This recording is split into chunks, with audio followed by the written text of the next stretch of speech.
you for taking the time to sit down and talk with me, especially last minute when I messaged you yesterday and was like, hey, I know we said September, but can we talk tomorrow? This is kind of crazy. I was like, wow. Well, I was like, something told me, it's like, just message Chelle. And I was like, oh, on the off chance, because we had been talking this last weekend. I was like, I'm going to message her and just see. So that's awesome. Thank you so much for coming in and stepping up and being like, heck yeah, I'll come talk to you. That's amazing. I love it. Hey, yeah, no problem. Anytime.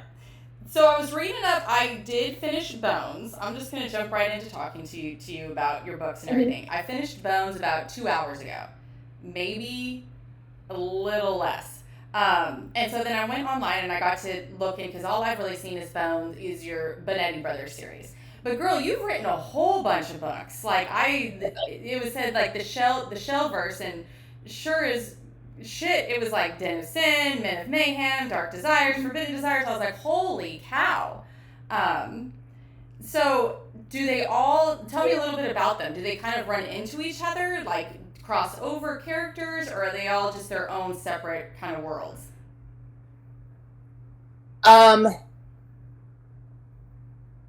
In a lot of cases, you will see characters again, and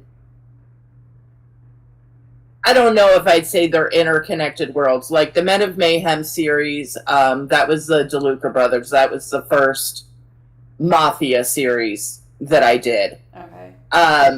And you definitely, there's crossover. The Bonettis and the DeLucas are on friendly terms. They help each other out occasionally. So there's some crossover. And in book 4 of the Bonetti series, I did kind of a Chelle Rose character reunion, I guess.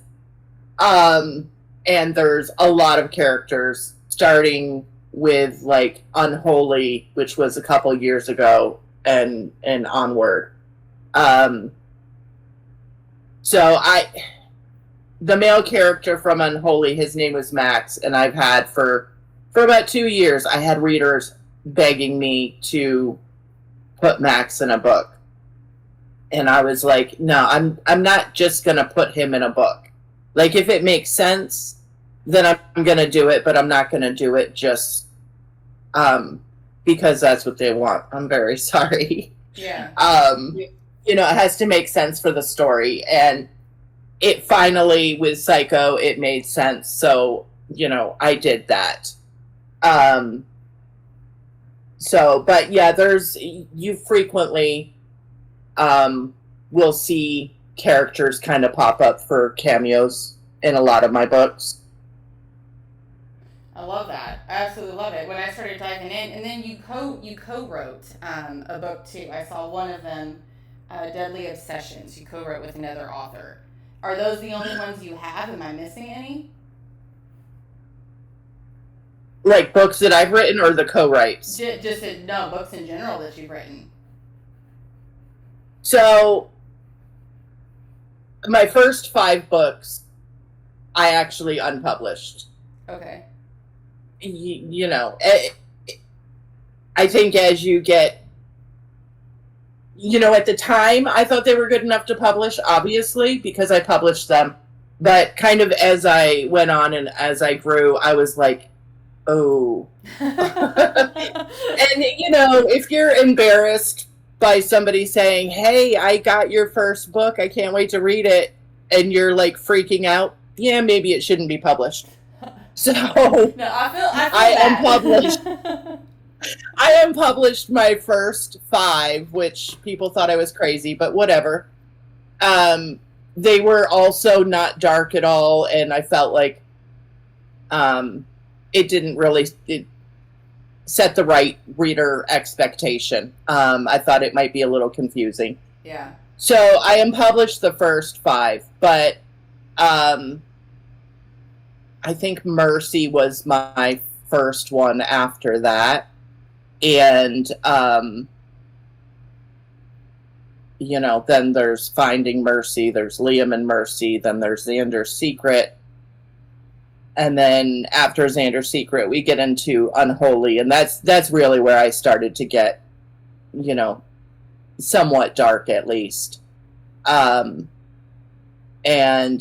Deadly Obsessions and Deadlier Obsessions was written with a good friend of mine a little over a year ago, I think the first one was. Okay. So how long have you been writing in general? Have you been writing kind of your whole life? Did you know growing up you wanted to be a writer, or how did you get started? No, I started writing song lyrics when I was like 5 or 6 years old. Um, I always really thought, you know, I would be a lyricist. Like that's where I just thought I would be. Mm-hmm. And I did. I worked for a record company and spent some time in Nashville. Saw some very ugly, ugly things, and decided it was not for me. Um, and you know, I was different as a child. Like my mom was a really big reader, but I was not. I hated books.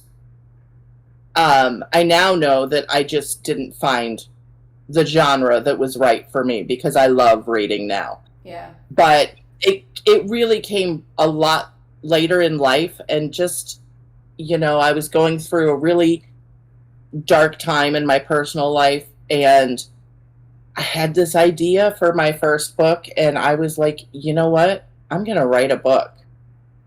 And, you know, I think some people in my life thought I was kind of insane, because who just wakes up one day and says, I'm going to write a book? But I did, and I've just never looked back. I mean, I literally became obsessed and fell in love with the art of crafting a story. So, I mean, it was really just supposed to be one. I never set out like, oh, I'm going to become an author. No, I was going to write a book. Yeah. And I can't stop. I get that. So the Bonetti Brothers, is that your first step into audio? So, a long time ago, a couple of years ago, I didn't really know. I wasn't an audiobook listener, so I didn't know anything about audio. And I did, you know, contact somebody on ACX and had single narration audiobooks done, 2 of them. You know, things are different now, and things are very different when you actually work with a production company that knows what they're doing. Oh, yes. Yes. So this is my first audiobooks that I, you know, am really proud of. Nothing against the other narrators, but there's just a really big difference between single narration and duet narration, unless you have a really talented narrator that can really convince you that they are both voices. Oh, absolutely. And they're far and few between in the business. There's only a handful. Very, very few. Yeah. Yeah. So, you know, this is definitely the first time I've worked with a production company. And it's the only way I'll do it now. You know, for me, my choice is, look, we're either going to do this at least duet, if not full cast, or we're not doing it. So. Well, and you made some amazing choices with your series, obviously, and you know, going with Blue Nose is kind of where we've all kind of been and grown. It was my first. Well, it wasn't my first. I messed around with some people in ACX, and it was a nightmare.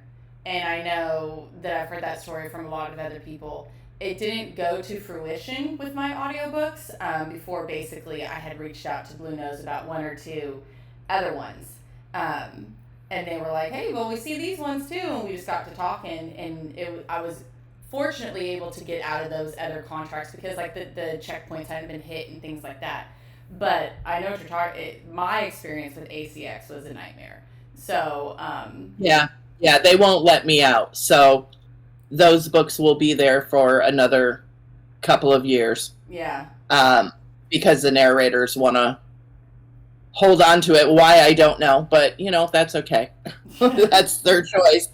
I signed the contract not really knowing what I was doing, and we all live and learn, and I'm very glad now that I found Blue Nose. Oh So yes. And then it is true. It's like once you work with the production company, and especially Blue Nose, they're just amazing. So it's really hard to try and even think about going and doing anything else when it comes to audio, because the team there is just fabulous.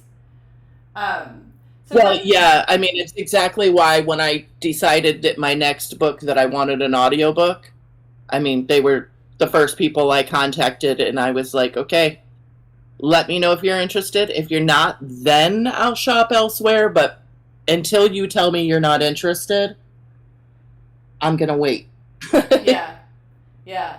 And so were you able to, I mean, I went through the same process. They let me cast, so I'm assuming you got to cast your own, audiobooks, because that's what you do there. Did you have people already in mind that you wanted for each of the parts, or did you audition people? I auditioned everybody other than Joe did not audition. Okay. I'm trying to think. Yeah, everybody else auditioned. So, and he would have. They said, if you want him to submit something, he will. And I was like, no, it's fine. So, I mean, I didn't know who he was. Okay. I'm one of the rare people. No, like, I get how ridiculous that is now, but when they were like, Joe Arden is interested in performing Bones, and asked me to submit the manuscript, and then said, he wants to do this. I was like, oh well, let me pull him up on Audible and listen to what his voice sounds like. She was like, wait a minute, you don't, what? I was like, well, I mean, I've heard his name, like, I know he's popular, but no, I have no idea what this man's voice sounds like. That's she was wild. Like, oh, I don't think that happens often. No, so, it's kind of like me. I hadn't listened to much of Joe when I went to Blue Nose, and I had no intention of thinking.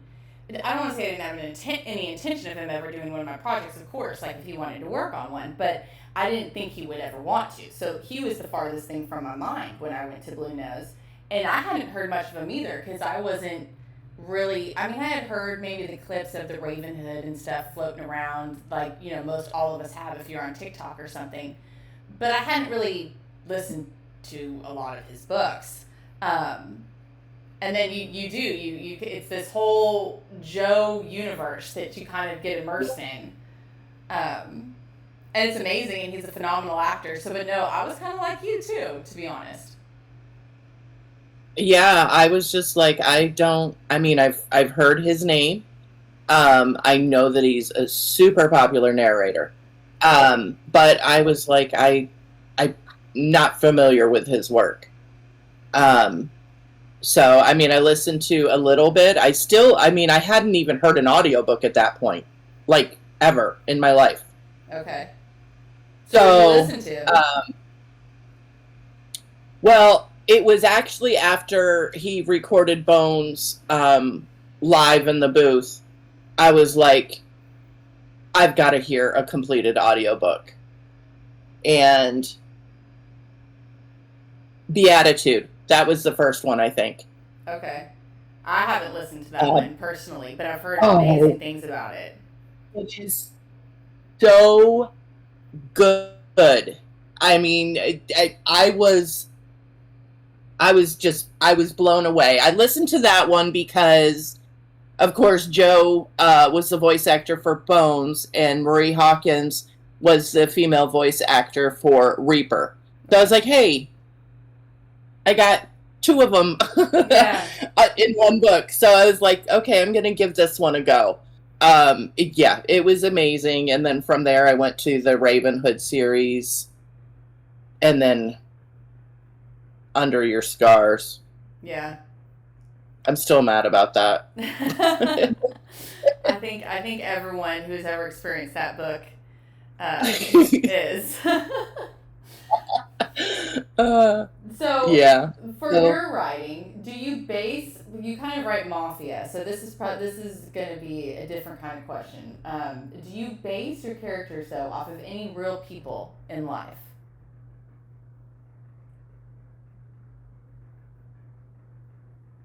No, not real. Well, I mean, maybe looks wise, or the way their voice sounds or something, sometimes that, but I mean, I must tell you, I've never in real life met anybody like the Benetti brothers. And I think I should probably be grateful for that. Yeah, I mean, the way you described them, I don't know if I've met anybody like that either, and I'm probably grateful for that as well. You did a great job on this description for them. So when you sit down to write a book, do you research things in advance, or are you a plotter or a pantser? How do you go about the process of writing your books? No, I'm a total pantster. So I literally just sit down and start writing. I do usually print out pictures, which I tape to the wall to the left of me, for inspiration. And sometimes I get a lot of inspiration from that. Like, Bones had a nipple piercing, and the only reason he had that piercing is because that's what the cover model had. And I was like, oh, I like that. We're going to use that. It worked well. So it worked really well in the book, I have to say, because that scene, I liked that scene. Right? It made it into the book. Yeah. So, but, I mean, I do a little bit of plotting kind of in my head. Like, I normally know before I start writing, like, all the different major things. But I don't write it down or anything. It just stays in my head. Yeah. And until it ends up in the book, or sometimes I decide we're not going to do that. Yeah. No, I get that. I'm the same way. So, you mentioned pictures. How about music? Do you listen to music to kind of get in the mood, or maybe? I do. Yeah. What's your favorite kind of music to get you in the mood to write your scenes? Is it all over the place, or do you have a specific genre? Oh, it used to be like that song, Let the Bodies Hit the Floor. Mm-hmm. Used to be when my characters were taking care of people. And I would listen to the 365-day soundtrack for spicy scenes and things like that. But I've stopped doing that. I don't really know why. I've been listening to a probably unhealthy amount of Sleep Token. As is most of the world, it seems like. Yep. And what's the other one?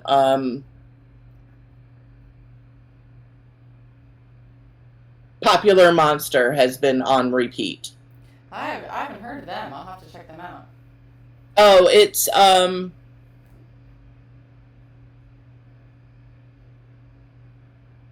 who is it, Kelly? Come on now. Thank you.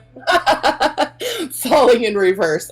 Apparently it's the attic anthem, according to Joe. So I was like, Kelly's got to know it. But Penny Peter.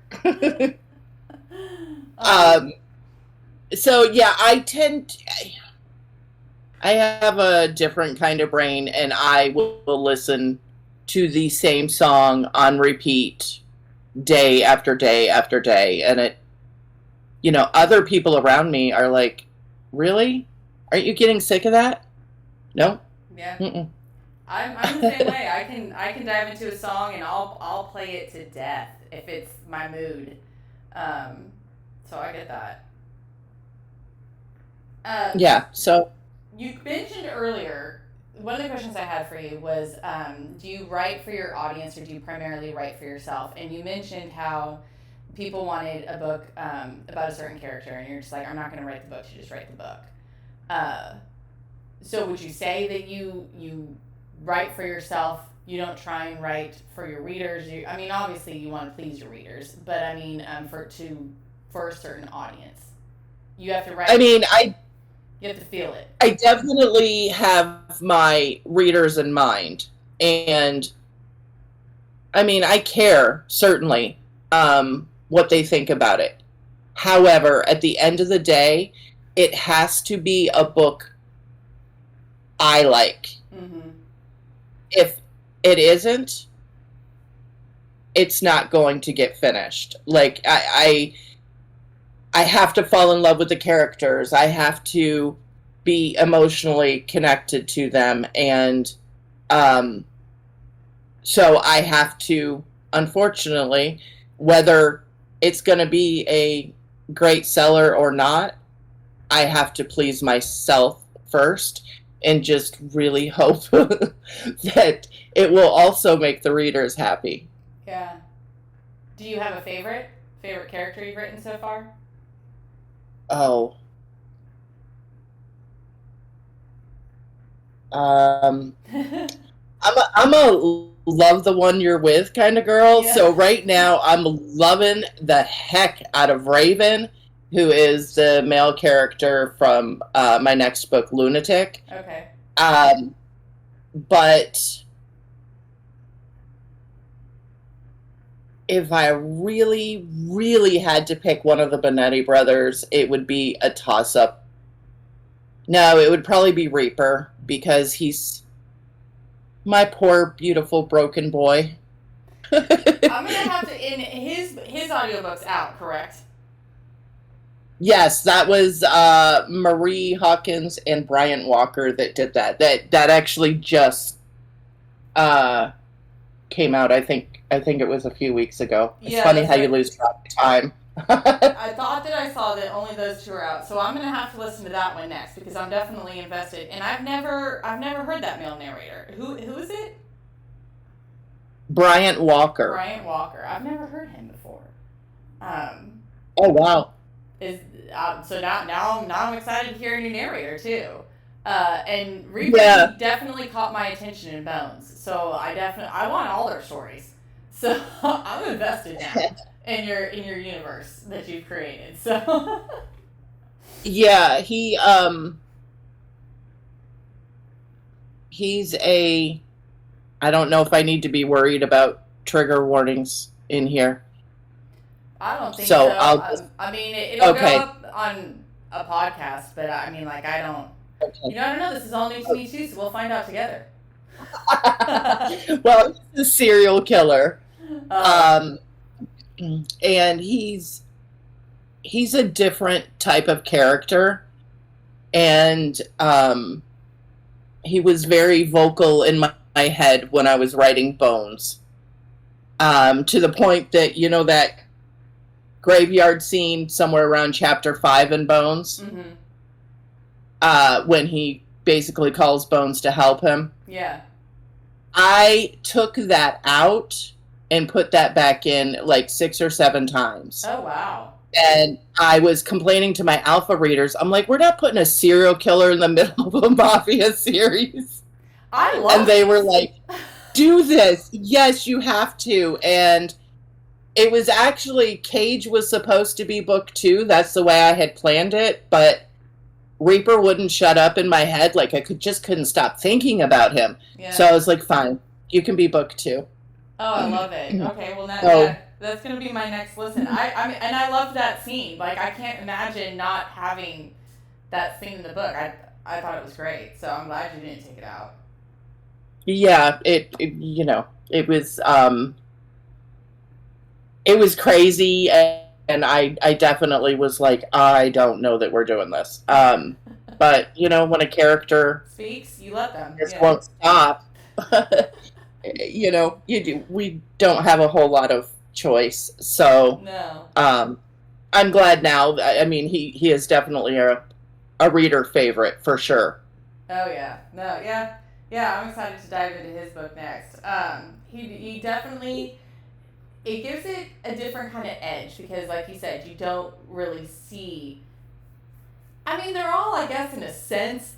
No, they're not. But I mean, like, there's always mayhem and unaliving people and everything in mafia books, but you don't get that kind of dynamic in it. So yeah, it gives it a different edge, and that's exciting. I like it.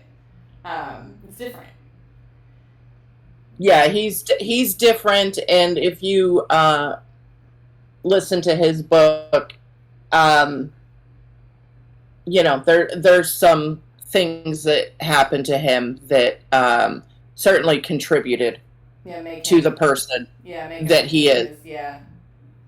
But everybody should listen to the trigger warnings if they have any triggers at all with this series, because each book gets darker than the one before. Got it. And I will say, I did skip over chapter 23, so thank you for that trigger warning. That was, yeah, it was like, I was like, oh, when I got that trigger, and I have a friend who, she listened to it, and she was like, I dove in, and I didn't listen to the trigger warnings. And I was like, why did you not listen? She's like, because nothing bothers me anymore. She's like, and then I got to chapter 23, and I was like, oh. And I was like, well, it was in the trigger warnings. So it's like, pay attention to those trigger warnings. You never know what's going to be. I messaged Amanda, who, of course, for anybody listening that maybe doesn't know, she voiced Athena in Bones, and she is amazing. Mm-hmm. And I remember listening to it the first time through when Blue Nose sent it to me. And I wrote chapter 23, okay? I know exactly what happened. Yeah. I read it many times during editing.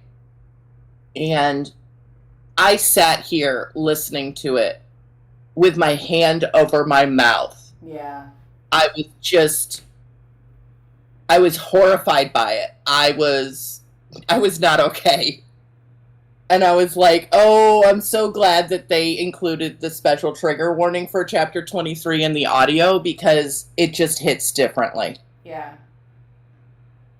And it's weird because I've written some dark stuff, but when you write it, you almost disconnect from yourself.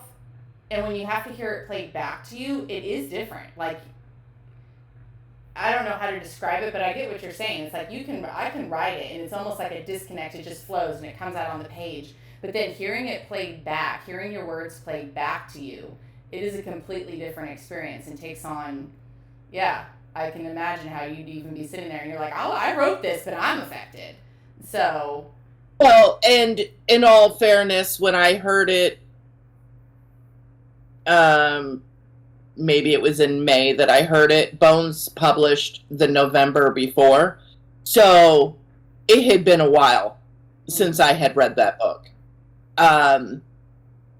But it just hearing her performing what this poor woman was going through, I was like, that was a little much, and I became very concerned about people listening to it and not paying attention to the trigger warnings. Yeah. Because I knew how much harder it hit on the audio than in the book. I mean, in the book it was bad enough, but the audio definitely. And that's the cool thing about audio, is that emotionally it makes you feel things that I don't feel like a book just reading it can do it. Mm-hmm. It's just different. It is. It definitely is. It brings it to life. I mean, and not that reading doesn't either, but it gives it that whole it heightens things that you don't get while you're just reading by yourself in a room. So, yeah. Yeah. I don't know much else that you could say, but yeah, it definitely heightens the experience. Yeah, for sure. So, how do you determine when a piece is finished? When you are like, okay, this is done. How is it a feeling? Is it the characters just stop talking to you? How are you? How are you when you were like, okay, this is ready to go to print? You mean in the writing process? Yeah. Okay. Well, my current book, Lunatic, can only be 60,000 words because it's part of a shared world. Ah. So that one, I'm doing things a little differently. I have to be very aware of word count. Generally speaking, I just write until, um, you know, the story is complete. Like, I don't really think about it. I feel like it kind of happens very organically. You know, if I'm really in tune with the characters, I mean, I know once I reach the end. Um, it depends on the story, I suppose. But I think for me, I think you just know. Do you know, or Yeah. do you plan it out? No, I don't plan to know. That's why I'm always curious. I like to ask other authors that because to me, no. And I always wonder, am I different? Like you sit as an author and you're like, because I think, like you, I'm a pantser. I don't plan. I just let them talk and I just let it go. I kind of have a rough sketch outline maybe of where I think I'm going. And now if they go off script, I kind of just let them go and we go with the flow. And I think it just kind of wraps up. I've had to force myself to wrap up a couple times because I'm like, wow, my word count is getting out of control. So, like, the last book I just wrote was close to 700 pages, but it's the first in, like, a fantasy world.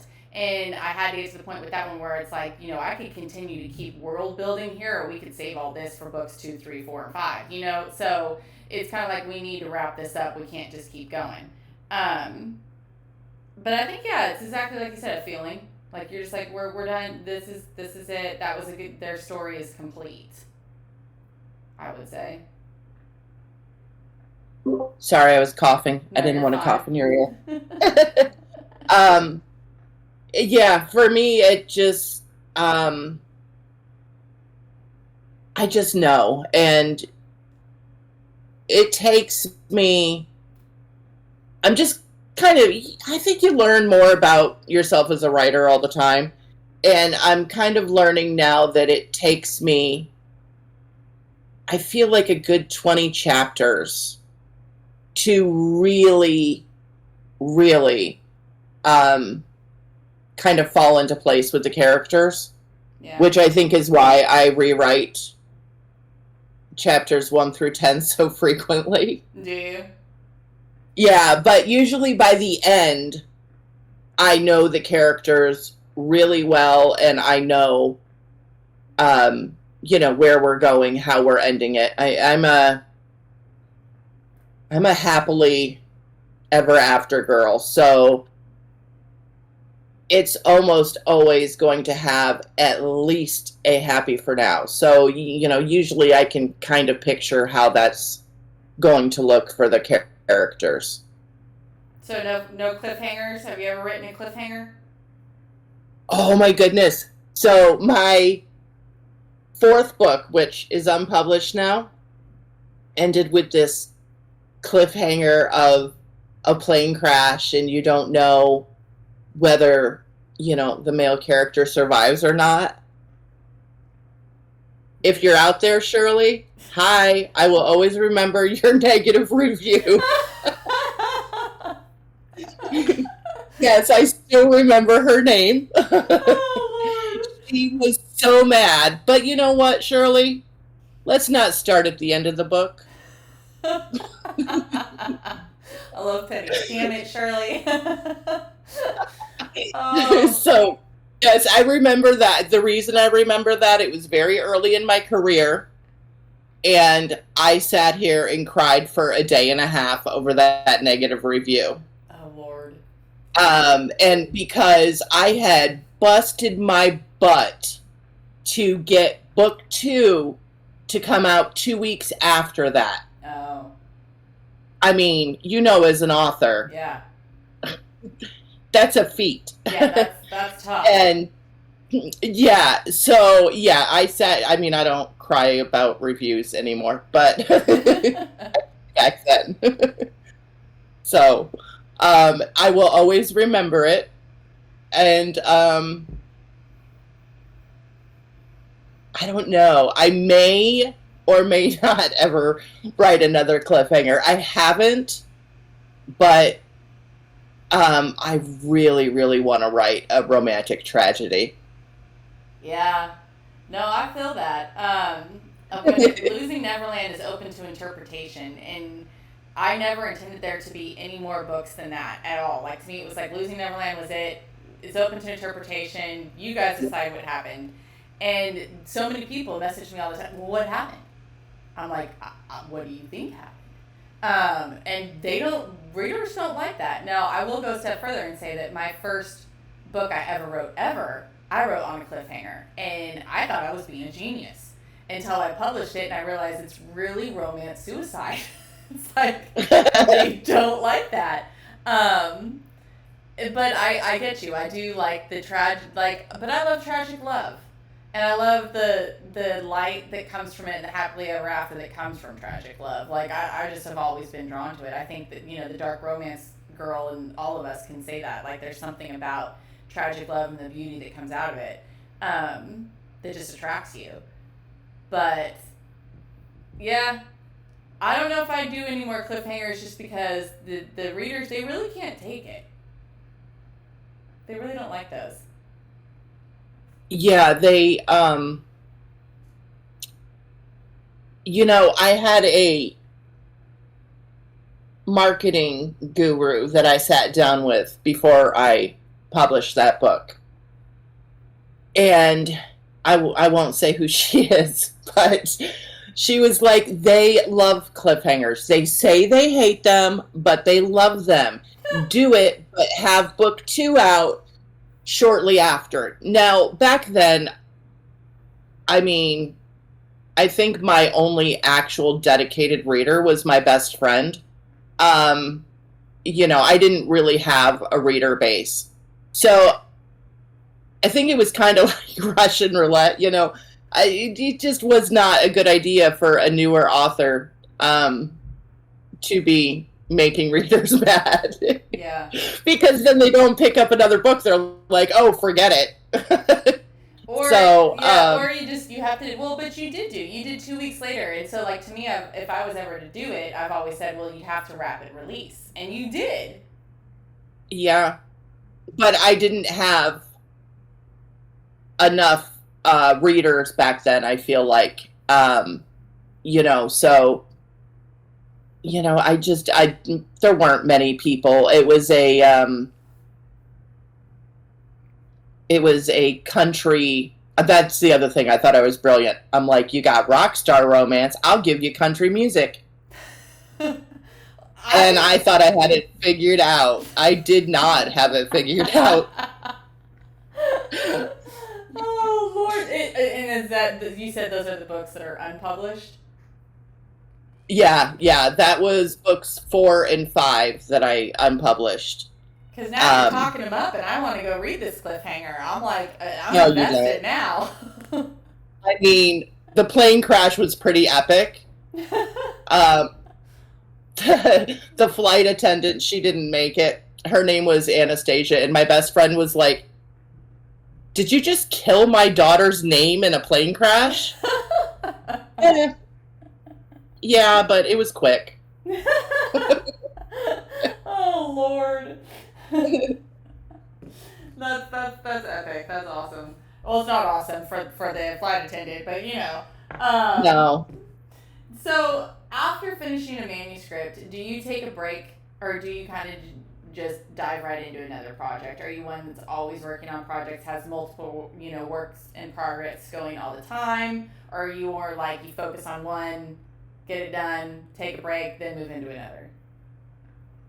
So I've tried to write multiple, but what happens every time is I get sucked into one of them and become absolutely obsessed, and I can't go back to the other one then. So that doesn't work for me. I tend to really, for the most part, stick with whatever the one book is that I'm working on. Yeah. I'm always envious of these authors that are like, such and such a book is 100,000 words in. Then this other book is 80,000 words in. And then this other book is 100. I'm like, what are you doing? Yeah.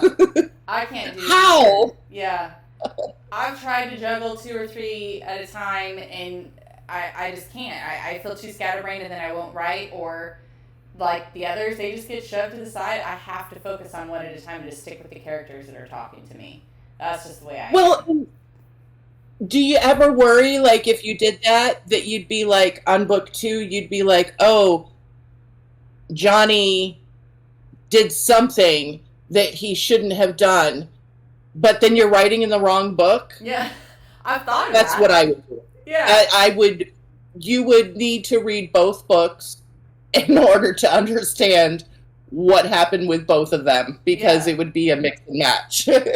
Just keep it, it's like I've worried that, there's so many things that and to me, I'm kind of like you, like I like how you said it, love the one you're with. And so when I get attached to my characters, when I'm writing, like, I get attached. And I was talking to someone else about this. I have this moment, even like right before publication, where you have to release them out to the world for other people, but you've had them the whole time and they've just been with you. And I get almost this detachment, kind of like, oh, now I have to share them, these characters in this world that I've created. I'm excited to, but it's almost like when they're just with you and you're just in the world building it, there's something exciting about that, something thrilling. And then you have to release them out to everybody else, and it's almost kind of sad because you don't want them to get bashed on. You don't want people to be like, oh, I hated that character, or this one was, she was annoying.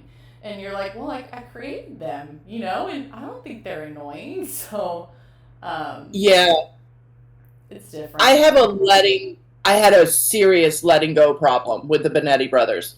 So they're all man covers, right? Mm-hmm. So, and my cover designer did the covers for all 4 of them at the same time. So even though I hadn't announced them, I had them all. So they were all on my wall, starting back in like August of last year. And the day I finished Psycho, I was like looking at my wall and I was like, oh my God, I have to take my pictures down. Yeah. And I honestly, it was the first time I was that connected to characters. I had a really hard time. And I remember tearing them off the wall. I was very angry about it. And then I sat down and proceeded to write an extra 10 chapters for Psycho called After the Ending. I was like, you have a problem. You can't let go. That's not a problem. That's a good thing. It means that everyone's going to love them just as much as you love them. Well, that's the hope. That's the hope, yes. Some people won't, because they definitely do not have good behavior. So how long did it take you to write? And so is the Benetti Brothers series then the most recent series that you completed? Yes. Okay. How long? I don't know why I had to think. It's okay. And there's 4 books in it? There's 4 books. 4 brothers, 4 books. How long did it take you to write the whole series, would you say?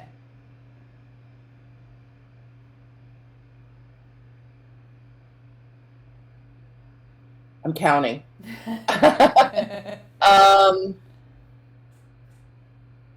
7 months. Okay. Wow. But did I write anything in between? I might have. Holy cow. That's quick. Yeah, I have problems.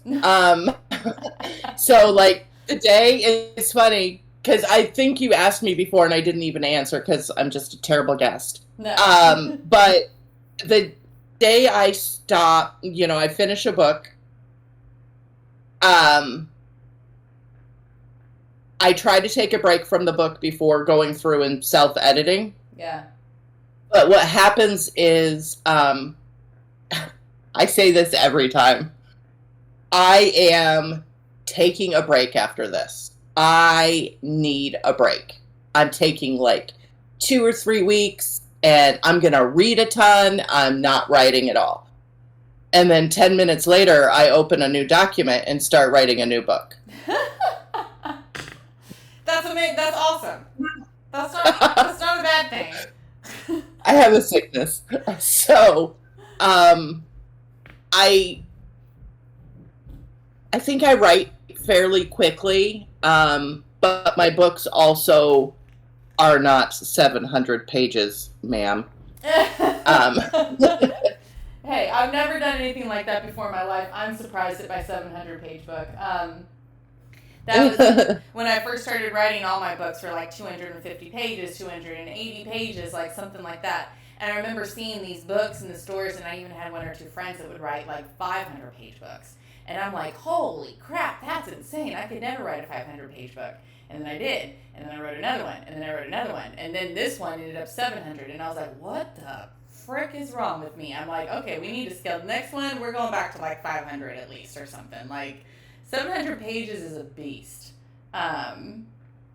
It's a beast. And then having to go through and edit that, whew, good Lord. No, thank you. Yeah. It's one thing to get it done, but then you have the daunting task of editing it and, the second draft and everything. And you're like, yes, but then it's huge and it's massive. So, yeah. I had a thought, though, with it. I was like, maybe I'll break this up into 3 books. Maybe I make it a trilogy and just make them smaller books. And then I actually did ask people. I was like, should I do that? I asked my street team and the beta readers, and they're like, no, keep it one big beast. And I was like, all right, let's keep it one big beast. So, to me, it's like, it is what it is. It might be the only one I ever write that's that big. But, those are famous last words, so I probably shouldn't say that. So I'm going to hit you. I like to hit everyone with kind of like a rapid fire at the very end. It's really fun. It's just a whole bunch of questions to kind of get to know you better. But before I hit you with rapid fire, is there anything else you want to add about any books, upcoming books that you have in the works or that are coming out soon? You still have your next 2 audios for the Benetti brothers coming out. When did those come out? Cage releases on July 29th. Okay. And I don't know that I'm allowed to say when Psycho releases. Okay. It'll be after Cage. Later this year, basically. Yeah, it's not going to be too long, but they haven't announced Got it. the information on that yet, and I'm trying to be a patient, chill author, or at least look like one. So, and then you about the book you're writing, what did you say, Lunatic? Lunatic is part of the Wellard Asylum shared world, and I actually just signed on with Blue Nose for the audiobook for that. Nice. Which will be starring the amazing Maxine Mitchell and Troy Duran. Lovely. So I'm really excited about that. Yeah, absolutely. And yeah, I would be too. That's amazing. And then later this year, next year, I'm not sure. There's going to be a book 2 to that called Heathen. Okay. But it's going to be separate characters. Okay. Is it that going to be was the same shared world, or is that going to be kind of off and independent from the shared world? So it's connected, but not completely. It's a side character that got out of the asylum, and it's kind of about her backstory, and she'll find her happily ever after. So that character was kind of, um, just made while I was writing Lunatic, and she's really fun and insane, and um, I've had a lot of fun writing her. So I was like, okay, you get a book. And she was named after one of my alpha readers. Oh, well, yeah, that's So. all, yeah. When the characters branch off and they, side characters become main characters, it's like, can you see that sometimes when you're writing a book, like exactly like you said, you didn't intend for it, but you're like, as you get further into writing the book and they're a side character in that one, you're like, yeah, you know what, you're gonna have your own story one day. Yeah, I knew pretty early on this time. Usually, I don't know that that early. I knew. I think by like chapter 4 or 5, I was like, this girl's getting a book, because she's definitely got some story to tell. Now, So have you ever had one? I know you said that you weren't going to write the book just because the readers wanted, but have you ever written one where the readers were like, I want more of this person, and eventually you were like, yeah, I can see that story, and you wrote it? I have a lot of readers asking for Penelope's story, who is the only Benetti sister. Yeah. But I don't see it happening. So sometimes they suggest things, and I sit there and I think about it, and I'm feeling it. And I mean, that's kind of how that's how Bones happened, really. I mean, he was a side character in Sin, which was the book before Bones. And I had no intention of writing the Benetti brothers. None at all. They were never supposed to be. And I had alpha readers and so many readers messaging me, begging me for his book. When is this coming out? So that really, I mean, the readers are responsible for that happening. Well, thank the readers on that one, because I mean, I thoroughly enjoyed it. So, yay for that, I will say. Yeah, I was like, well, but he was just created because I needed like a really bad guy, tough guy, that could, handle people. That was really it. And he gave a little bit of, comedic relief in that book during a very, very dark scene. And my alpha readers were like, you have to write this. This is not a choice. You have to write this. And I did, and it is my most successful series to date, so I do not regret it. They were right. Now, I will say one thing that I did like about Bones was that he is kind of comedic. Like there is this banter and this. He is kind of, I don't know how to describe. He is kind of like a little bit of comedy in there with the mafia, which you don't really see that often. So was that definitely intentional then? That was his character in the other book, and that just kind of bled over onto the pages of this one. Yeah, that's just the character he is. I mean, I don't particularly think I'm a very funny person. So I don't really, aside from Deadly Obsessions, I don't really set out to write things that are funny. So that was just kind of his character that, came to be. And I mean, he definitely has a very serious side. But he, I think he has a funny side, as well. I mean, that just happened. He seems like he just has a big heart. You know what I mean? Like he's just, even though he's this big tough guy, he's good. He's good at heart, and he's and he was kind of funny. Like just not I don't want to say funny, but just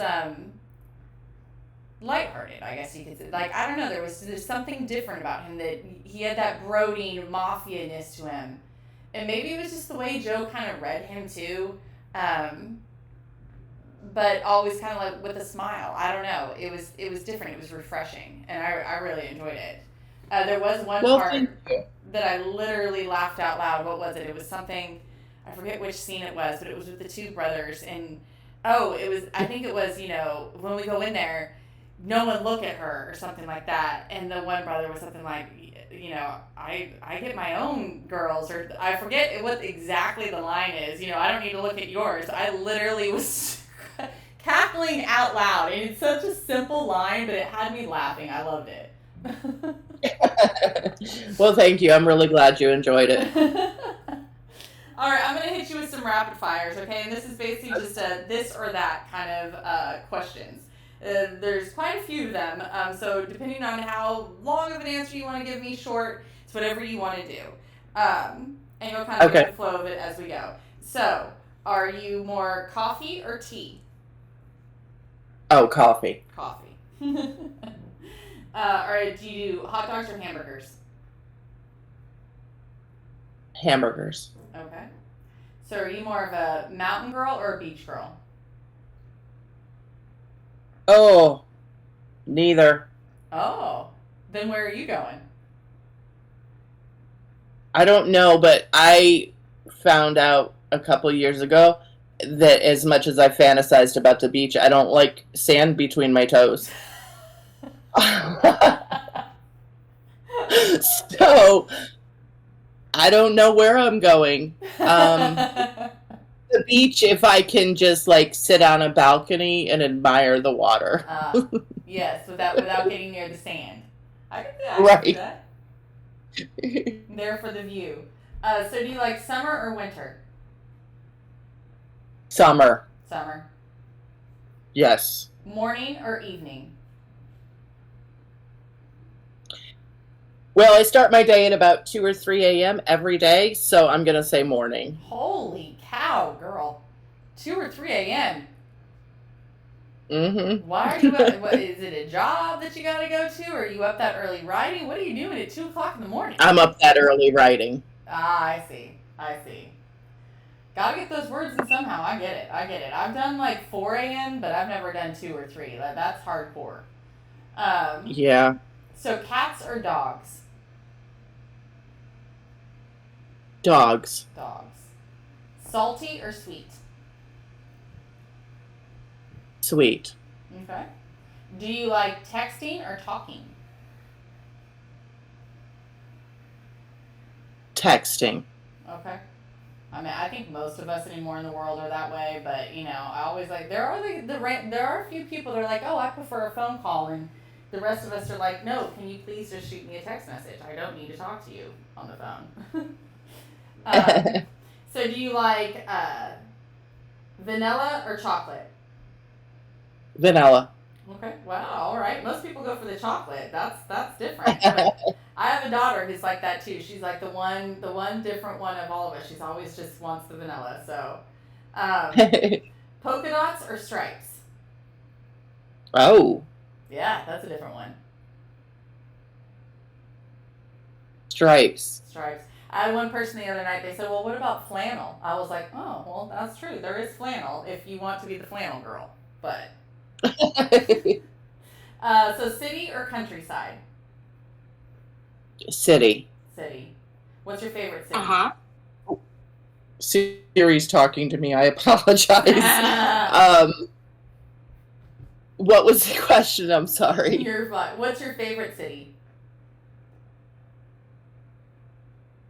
Orlando. Okay, I've never been to Orlando yet. Just because of the memories with my little guy there. He loves the theme parks, so that's why. Got it. What is there a city that you've never been to that you've always dreamed of going to? Paris. Ah, yes. Paris would be up there for me too. Paris or Italy, one of those two.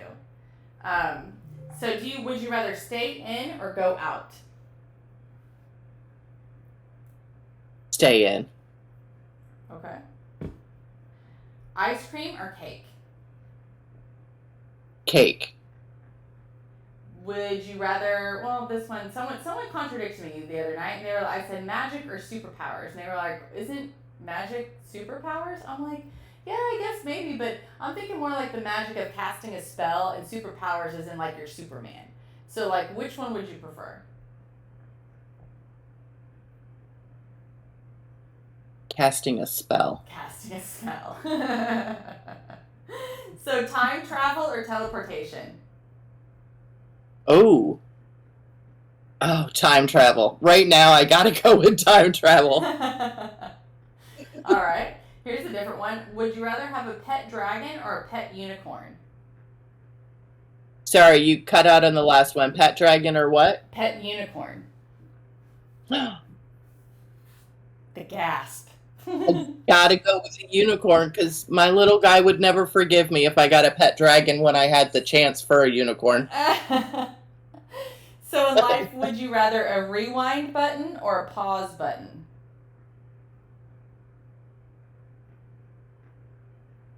Oh, that's a really good question. Definitely a pause button. Pause. I know, that's a difficult one. Would you rather be invisible or fly?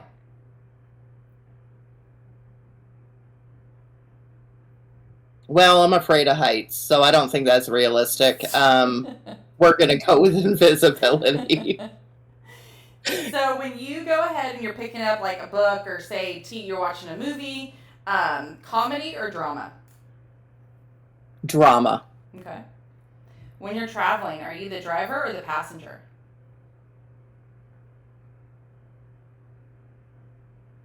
It's kind of split, but I'll say passenger. All right. Coke or Pepsi? Coke. Coke. Or, I mean, there is always Dr. Pepper, but... I mean, Coke Zero sugar, to be specific. You know, it's so funny. So many people tell me that when I go ahead, like, therapy, they're like, Coke Zero, Coke Zero. I'm like, I honestly can say I don't even know if I've had a Coke Zero, but I should try one now because so many people tell me Coke Zero. Yeah, it tastes way closer to the original than the diet does. The diet? Really? I'm going to have to try it now. So tattoos or piercings? I'm going to say tattoos. I don't have any, but I'm going to say tattoos. You're like, I'm going to preface this by saying I don't have any, but tattoos all the way. I'm getting one. It's in the planning stages. So, in a game of truth or dare, are you the truth or the dare? Truth. Okay. And last one, pirates or ninjas?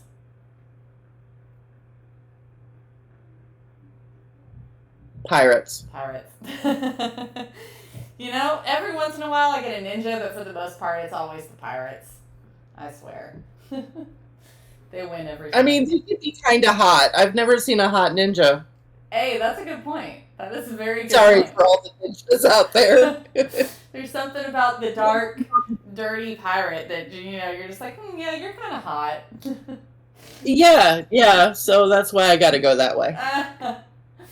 Well, that was it. That's all I had for you tonight, Chelle. So, I hope you enjoyed coming and hanging out and talking with me. And again, thank you for last minute stepping up and coming in and agreeing to let me interview you. That was amazing. So, thank you very much for that. And I'm happy that we got some time to chat before we meet in New Orleans later this year. I know. I can't wait. I'm really excited, and I'm really glad we had a chance to talk before we meet. That's going to be so much fun. Well, and hopefully we'll chat more. Like, I'll jump into your DMs and chat and all that kind of stuff, and message me, whatever you want to do, because we'll meet here in a few 6 months. Is it 6 months? It's something. No, it's less. Isn't it about 4 months? I don't know what it is, but it's gonna fly by before we know it, and we're gonna be in New Orleans. So well, and you should prepare yourself. I have 2 of your audiobooks already purchased, waiting for me to finish Lunatic so I have time to listen to it. And if anything makes me mad, I will be in your DMs. You'll be in my DMs screaming at me. Yeah, I might be like, come on now. Hey, you totally, my DMs are open. Jump into them anytime and scream away. I will not give away any spoilers, though. I've had people do that, and they're like, just tell me. I'm like, no. That's what I'm always like, you can't spoil your own book. No. It's like, you have to listen. You have to read. You'll find out. Like, go just do what you do. Like, but you can. So totally. Yeah, I'll be talking to you because I'm sure I always have something to say about a book. So I'm sure yours will be no different. I love it. Well, hey, I probably would have jumped into your DMs and done the same had we not have been going to have this conversation tonight where I could have gushed over Bones and told you everything in person. So there you go. Yep, absolutely. Well, thank you so much. It's been so much fun. Yes, thank you, and you have a great night, and thank you for coming and joining me in After Hours, and I'll talk to you soon. Thank you. Have a good night. Bye.